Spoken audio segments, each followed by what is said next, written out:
আমাদের শরীরের ত্বক, এই যে শরীর চামড়া, আল্লাহ তাআলা বলেন সূরা মুফাসসিলের মধ্যে আল্লাহ তাআলা বলেন হাত্তা ইযা মা জাউহা শাহিদা আলাইহিম সামউহুম ওয়া আবসারুহুম ওয়া জুলুদুহুম বিমা কানু ইয়ামালুন।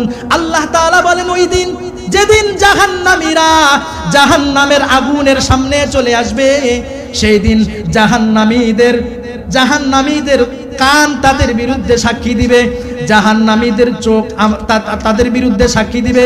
শুধু চোখ আর কান নয়, বরং ওই বান্দার যে শরীরের চামড়া আছে, এই চামড়াগুলো পর্যন্ত বান্দার বিরুদ্ধে সাক্ষী দিবে।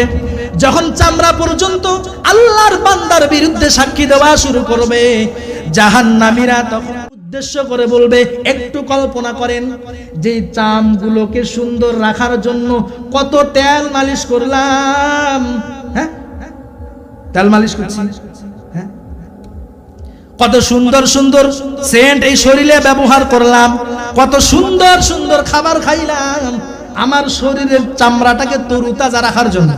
এই চামড়া যখন আমার আপনার বিরুদ্ধে আল্লাহর আদালতে সাক্ষী দিবে, তখন ওই জাহান্নামীরা চামগুলোকে উদ্দেশ্য করে বলে ওয়াকালু লিজুলুদিহিম লিমা শাহিদতুম আলাইনা। জাহান্নামীরা চামকে উদ্দেশ্য করে বলবে, আরে চাম, দুনিয়াকে তোকে সুন্দর রাখার জন্য কত সুন্দর সুন্দর মেডিসিন আমি গ্রহণ করেছিলাম তোকে ভালো রাখার জন্য, আজকে হাসরের ময়দানে কেমনে তুই আমার বিরুদ্ধে সাক্ষী দিলা? এই চামড়া বলবে। জাহান্নামীরা এই কথা বলার পর চামড়ার জবান আল্লাহ খুলে দিবেন। চামড়া তখন বলবে ক্বালু আনতাকানাল্লাহুল্লাযী আনতাকা কুল্লা শাই। আজকে হাসরের ময়দানে ওই আল্লাহ আমার জবানকে খুলে দিয়েছেন, ওই আল্লাহ আমাকে কথা বলার শক্তি দিয়েছেন, যেই আল্লাহ প্রত্যেকটা জিনিসকে কথা বলার শক্তি দিয়েছেন। চামড়া এভাবে বলবে, তুমি আমাকে কত সুন্দর করে মালিশ